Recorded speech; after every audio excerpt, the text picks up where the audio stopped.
Last night, Jimmy Kimmel was back on air, issued an emotional monologue, about 28-minute monologue. It was, of course, total time was 28 minutes. He became visibly emotional as he recounted the support he received from folks all across the country and the world. He emphasized the importance of free speech, sought to clarify his intentions regarding his comments regarding Charlie Kirk. Disturbed individual.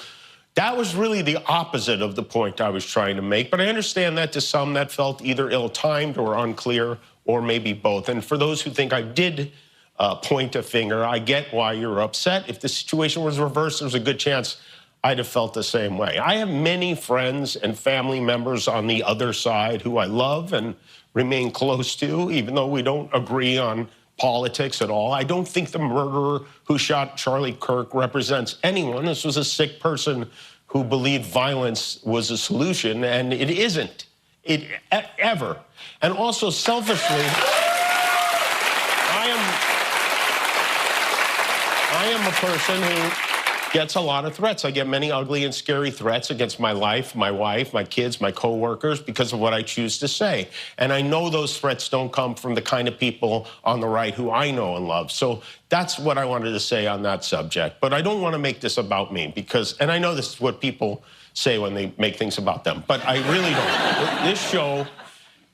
This show is not important. What is important is that we get to live in a country that allows us to have a show like this. Yeah.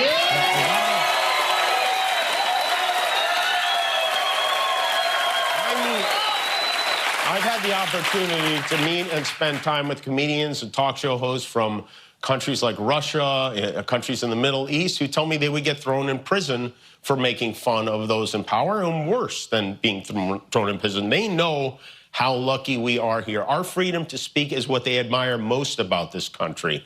And that's something I'm embarrassed to say I took for granted until they pulled my friend Steven off the air and tried to coerce the affiliates who run our show in the cities that you live in to take my show off the air. That's not legal. That's not American. That is un-American, and it is so dangerous.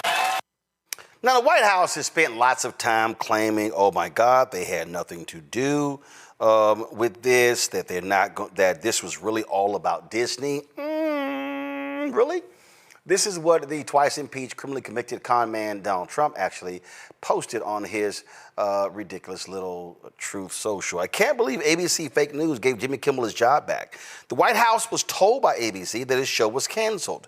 Something happened between then and now because his audience is gone and his talent was never there. Why would they want someone back who does so poorly, who's not funny, and who puts the network in jeopardy by playing 99% positive Democrat garbage? He is yet another arm of the DNC, and to the best of my knowledge, that would be a major illegal campaign contribution, which is BS. I think we're going to test ABC out on this. Let's see how we do. Last time I went after them, they gave me $16 million. This one sounds even more lucrative. A true bunch of losers. Let Jimmy Kimmel rot in his bad ratings. So, Andrew, this is Trump actually contradicting the lies his own people were telling.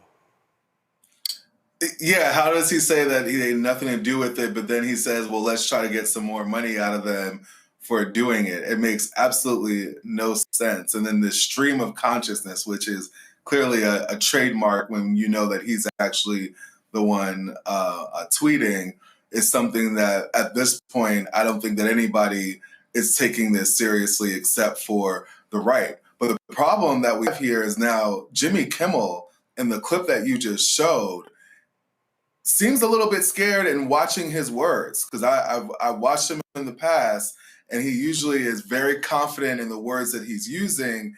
And it seems like here that he's being very careful. And I think that that's a sign that the First Amendment is eroding, that now every time he speaks, he's going to wonder, is this something that's going to land the network in a lawsuit? Is this something that's going to get my job taken away from me again?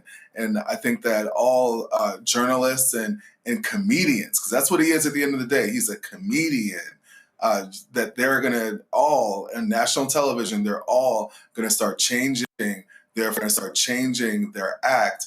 And unfortunately, the jokes may not be as funny because of it. Well, look, we know how ridiculous he is. We know how shameful he is. And so the right is really just playing this up, loving this, and that's just who these people are. So it's utterly ridiculous in terms of how they're responding, but it's no shock. It's no shock, and so these people just, frankly, meaningless to me whatsoever. And so that's what they do.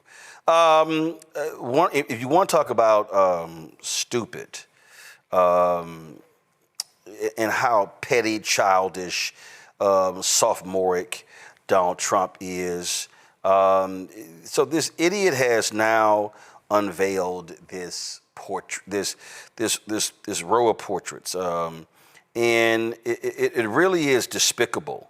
What he's done. So let me show y'all this. Give me 1 second. So I saw this earlier on the Twitter feed of this Margot Martin, who is a special assistant to the president and communications advisor. So, Trump, who is just doing stupid stuff. So, that walk to the White House, we've often seen videos, pictures, in movies as well. And usually, so you have the colonnade, got the columns, and you got the wall. So Donald Trump decided, he can't just, he can't help himself. He has to slap something on any wall. So this idiot has now put up what is called a presidential walk of fame. Okay, come on iPad. I don't get it, but look how just stupid this is. Okay, but I want to show you how childish he is. Okay, so then you see, for some reason, I don't get it, he decides to elevate the Bill Clinton, George W. Bush, Barack Obama, then his ridiculous photo. Then what he's done, he is so trash. He's so trash. Instead of a photo of President Joe Biden, he puts up a photo of the auto pen with Joe Biden's signature. And then we get to see his shameful, ugly mug. Andrew, this is what I mean by a childish, despicable human being. I mean, I was going to ask first, because I think I'm still believing that I'm dealing with a logical... No, you're not. No, you're not. You weren't 4 years. You weren't 8 years ago. You're not dealing with it now. These people are childish, pathetic, and they're despicable. And they're just coming up with new ways just to push the envelope. Somebody in a meeting had to have said, hey, look, we're not going to put up his picture because we hate him that much because he beat us. So we're going to go ahead and just put up a signature instead, right? And let's make fun of him that way. And then us also, tilt things up so that everyone knows who's at the top, because I'm at the top because I'm the best, right? I don't have a very good Donald Trump impression, but I imagine that that's how the meeting went. There was no opposition. Everybody probably had a good chuckle out of it. And then they pushed it out to the masses to disrespect a very good president and Joseph R. Biden. So I'm not surprised, but every time I see things like this, I always am just like this.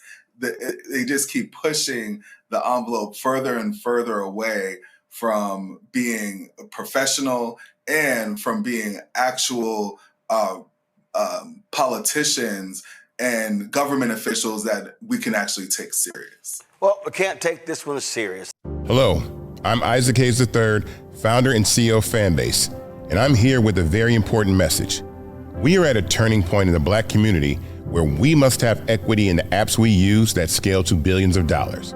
But this time, we own the infrastructure, we own the culture, and we shape the future. And Fanbase is the future. Fanbase combines the free functionality of Instagram, TikTok, and YouTube into an all-in-one platform built for the evolution of social media and monetization. With over 1.4 million users, that's real proof that we are shifting the conversation of tech ownership and equity for creators. So right now, I want you to go to startengine.com/fanbase and invest today. The minimum to invest is $399. That gets you 60 shares of stock in Fanbase at $665 a share. This marks a turning point in Black ownership of social media. If we don't take this opportunity to own social media right now, we will always be customers to our own creations. And that can't go on. So once again, go to startengine.com/fanbase and invest today. We must own the platforms where our voices live, our stories matter, and where our culture drives the world. Thank you.